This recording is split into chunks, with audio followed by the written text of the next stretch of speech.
I'm not much of a multiplayer gamer. I've talked about it in the past. Beyond the handful of games I've played with Dakota and Matt, I barely got any use out of my PS Plus subscription beyond the free games. And the majority of gaming experiences I go for are typically something a little solitary. But I've started to notice a trend during the past generation in particular, and that's multiplayer mechanics slowly seeping into traditional single-player franchises or games. That's not to say a multiplayer mode in a single-player FPS or co-op games that can be played as a lone wolf. I'm talking about me playing Assassin's Creed alone, realizing that another player has impacted my world in some way. And I really think it's a good time to unpack all of that, because we're definitely seeing a return of games that aren't just competitive multiplayer. And becoming aware of how purely single-player games are adapting to the games-as-a-service generation might help us realize if this is something actually worth doing or not. The obvious one is timed events. It feels like the absolute bare minimum, and they're obviously taking a page out of things like MMOs, which if you're anything like me, you probably played alone anyways. But also, as if Rayman Legends didn't have enough content, it still gets updated pretty regularly with events that have actual leaderboards that are shockingly addictive. Maybe this is me praising how tight Legends is as a platformer, instead of its ability to craft a cool example of this, but I'm just competitive and competent enough at it to make me really want to get the best time at these little challenges that I do by myself and land arbitrarily on a leaderboard for. It also makes me realize how high of a skill ceiling Rayman Legends has. I mean seriously, how are people beating my score? I'm confident that I'm the world's best Rayman Legends player, and all of these people are using glitches. It helps that they're separate from the main game enough that they're almost hidden and super short. I'm not sinking endless time into it, and so the margin between me and the next rank is often down to fractions of a second. Also, it's pretty cool that at least some of this is still getting support, considering how long Rayman Legends has been around. Speaking of Ubisoft, apparently they're still making Assassin's Creed games, and apparently I'm still buying them when they go on sale. I gotta say, Origins had its hooks into me pretty hard for about 2 or 3 weeks last summer, and on pretty rare occasions you get the chance to avenge the deaths of other players. I mean, besides the obvious immersion breaking of Mountain Dew Fan 73's corpse laying in the Nile River, it is a good way to make the world feel like something is actually happening. The story of Origins is absolutely dripping with political intrigue, and having random assassins getting eaten by crocodiles or dying in the middle of sabotaging military bases is a good way to make it feel that way. Or at least like a world full of assassins Mr. Magooing their way through the New Testament. No 2 players are going to be killed this specific, absolutely dumbass way, and only I will have to avenge a player's death by killing a crocodile. The randomness is surprisingly wonderful, but it does have that problem of if I die, I won't know if someone actually avenged me or not. But what about in the game? Fair point, me editing this. It's an interesting counterpoint to how Dark Souls does it. At least I think so. I'm actually not that much of a Dark Souls guy, so I'm going to kick it over to Dakota and... Wait, what does this say? Read it. Fine. I'm going to throw it over to Dakota because he's a big, strong genius who is very good at Dark Souls and every other video game. Aw, that's so sweet. Dark Souls is one of those games that feels daunting to get into. So to mitigate this, the game allows friendly players to enter your world and assist you in combat. Not right off the bat though, you still have to make it through the tutorial first. I got into Dark Souls late one summer night while in college. Someone offhandedly compared it to Hotline Miami, and my love for repeatedly bashing my head against brick walls pushed me to purchase the game. My first 5 hours or so were spent going the wrong way. It took me a few more play sessions to figure out there was a cliff I was supposed to ascend in order to advance properly. So, after over-leveling my character in the most unnecessarily difficult way possible, I moved on with ease. My progress was smooth after that. I rang my first bell, tried to pet the big dog, then lost all of my progress due to a PS3 hard drive failure. It wasn't until this year that I picked it back up again. Let me tell you, there is a massive difference in playing this game alone by yourself and playing it with a bunch of friends who know what they're doing. In one sitting, me and my friend Mako made up most of the progress that I'd lost in a fraction of the time. Dark Souls is difficult, but there are a lot of great people in this game's community that want to get more players into the franchise. The multiplayer mechanics in Dark Souls level the playing field in terms of difficulty. This is a really cool way to foster the community in the game, and to recreate that feeling of getting vague advice from game store employees when you're lost in Zelda, without breaking immersion. Alright, so Dark Souls multiplayer mechanic isn't all sunshine, puppy dogs, and roses. There is the invasion system, where other players can come in your world and challenge you to a duel. More often than not, they're very high-level players that kinda wanna grief your shit, so... yeah, that's present, but no community is perfect, and they do make for some unique experiences. But the masterminds at From Software give you options with which to cast out your foes if you're not in the mood for PvP. However, it's tied to items, which makes Dark Souls a bit more complicated. In order to get into a friendly game of co-op, the player first has to find and purchase an orange soapstone. Then, they have to leave a mark with which the other player has to find and then consume humanity before touching the soapstone mark. Humanity acts as sort of an on-off switch for multiplayer. If you're hollow, you can't get invaded, nor can you have a co-op partner. The weirdest thing about humanity is that it's a finite resource. This means that you have to strategically choose when to use it. To add on to the stress of resource management, the co-op player who enters your world cannot heal on their own. They have to wait for the host to use an Estus flask in order to recover any health. All of these systems had to be explained to me by my friends, and it didn't really feel intuitive then, and dare I say still doesn't, but in hindsight, the system limits the potential power creep or abuse of the multiplayer system. That would be true if there weren't duplication glitches, so, But that's enough gushing about Dark Souls for one episode. I'm gonna pass it back to Evan now.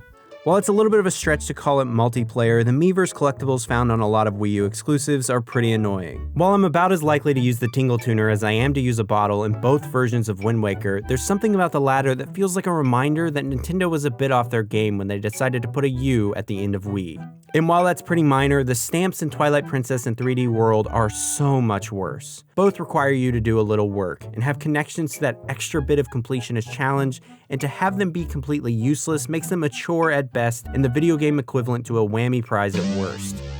Like, why put them in the fucking chest, Twilight Princess? I know that every reward is technically useless in the grand scheme of, real life, but I need the dopamine hit that comes with opening the chest and getting, at the very least, a single root. I don't want to solve puzzles to get stamps to use in Miiverse. I don't even know what Miiverse is. I mean, I do, but it wasn't even a thing when I bought my Wii U. And these three games are the ones I go back to the most. They're the primary reason my gamepad sits in my living room and not in a box somewhere. I'm sure that there are some people who get nostalgic from Miiverse, but it really could have been integrated in a more future-proof way. It's a super weird thing to include in an HD air quotes definitive version of these games, as it was almost immediately dated.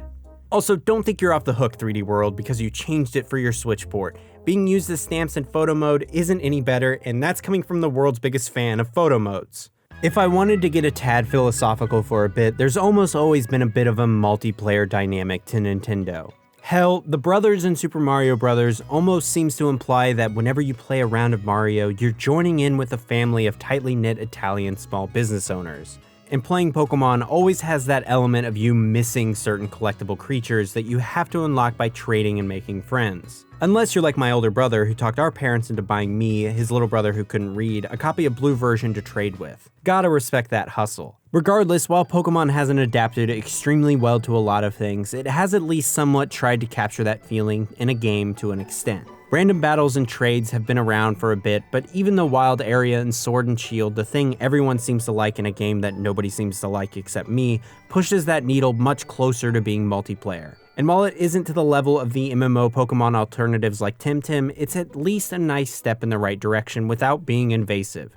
As someone who just isn't social or good at talking to people, it's not intrusive enough to feel required, but it's random enough to make me feel like I could potentially do something involving it without having a conversation with another human being. And that's really the balance we're trying to impose here. Something that if I want it, I can encounter and deal with it, but if I don't, then it's not negatively impacting my experience or bottlenecking me in a weird way. That's a slight cop-out for one of my examples later, but that's later and this is now, and now I'm saying it's okay to not be obtrusive. We've praised Just Cause 3 about as much as we've said it's bad around these parts, but I'm gonna keep on doing it because like all of these games, it has a pretty good example of this held back by one weird caveat.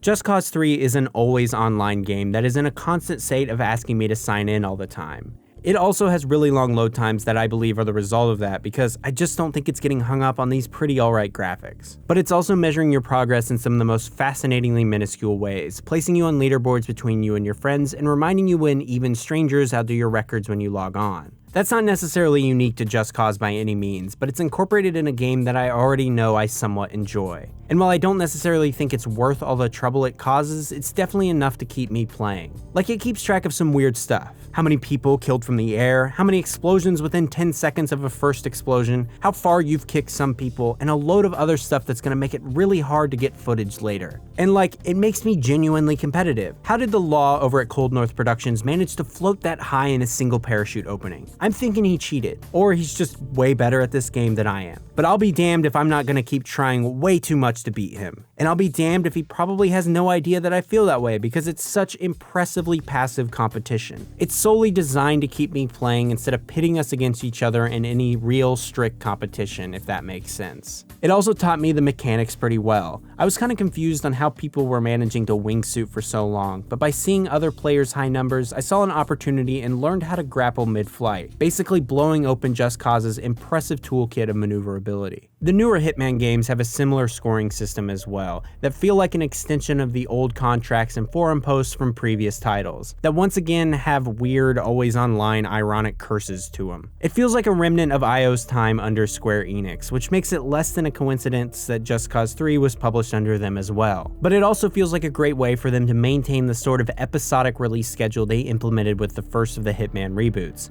that feels similar to those timed MMO events we talked about earlier, or even post-launch DLC. It encouraged replayability, a much more tangible level of competition with defined numbers and routes through levels, and allowed IO to take time on bigger and better levels without sacrificing the community that they had built for years. And while I don't really play Hitman for that, or a sense of winning against anybody other than that damn AI groundskeeper who keeps spotting me every time I do anything slightly suspicious, the surprisingly fun and challenging levels definitely show why someone would get into it. It's mostly not invasive unless you get disconnected from their servers. I will say that it's kind of absurd though that I can't get a score unless I'm online. Maybe it's to prevent cheating, or hacking, or doing something on an old version that they patched out, but it definitely feels a little cheap. It's a lot of work to do for basically no metric of how well you did in a game that has such a high skill ceiling and a low skill floor. Really truly, don't get me wrong, don't let a small weird curse like this prevent you from playing these newer Hitman games. They're damn good. But it's just a little frustrating because this was pretty close to being one of the best examples. But when talking about this whole idea of a games as a service model being implemented into single player, there's really one game that kind of goes above and beyond. Death Stranding is a game about connections, and about what happens when we lose that sense of connection. Traversal is a challenge when you aren't hooked up to the network, and even the smallest rock formation is a potential fail state waiting to happen. But when you are hooked up, the resources and infrastructures left behind by other players turns once great challenges into the traversal equivalent of being in the left lane hauling ass around minivans, or the right lane if you're not in America. The passing lane. I don't know how highways work in other countries. It's a wonderful way to make you feel like you're always progressing, and that even the resources you misuse might be useful to another player who's also trying to Skyrim horse his way through this mountain range, because it would be way faster than going around. And this simple system of rewarding people with a multitude of likes feels like it would be an extension of some Black Mirror-esque dark future, but it's so non-cynical. If anything, the satire is found in just how frivolous these likes are. They're so inconsequential, and do not even begin to capture how challenging lugging a bunch of materials to build a road for everyone's benefit is. But I'll be damned if I use anybody's anything without flooding them with well-deserved, well-earned likes. And having the train be a genuine minefield of spooky ghosts, renegade package thieves, and tiny pebbles destined to get caught in your shoe when you're off the grid become borderline trivial when you're on it. And it's a wonderful way to incorporate the theming into gameplay in a way the player can feel. In any other less good game, either you wouldn't feel the effects of hooking up to the chiral network, or items would only appear in predetermined areas. It keeps my brain alight with micro-narratives and personalities of complete strangers who use ladders in dumb places, like a form of people watching for just the garbage they leave behind. I've got nothing but respect for more generous players though, and I will continue to exploit the fruits of their labor for my own personal gain like the good little post-apocalyptic Amazon employee I am. Death Stranding hit me just right, and as a relatively introverted gamer entering the second year of a pandemic, it made me at least briefly reflect on how its experience is massively elevated by the impact of others, without being a nuisance or feeling like it's breaking immersion or having any actual real social interaction. That's a commendable feat. Obviously, these mechanics are probably something we're going to have to contend with for years to come. Video games have learned a lot from massively successful multiplayer games, the rise of social media, and the rise of user-generated content. And while some of the lessons taken might be a negative for the industry, there's still an opportunity to do some cool stuff that could potentially create some form of feeling connected in even the most solitary of games. And as a bunch of road-weary video game travelers, that's kind of a relief. Hey, thank you so much for watching. If you liked this video, you should definitely go check out this video about the Kinect.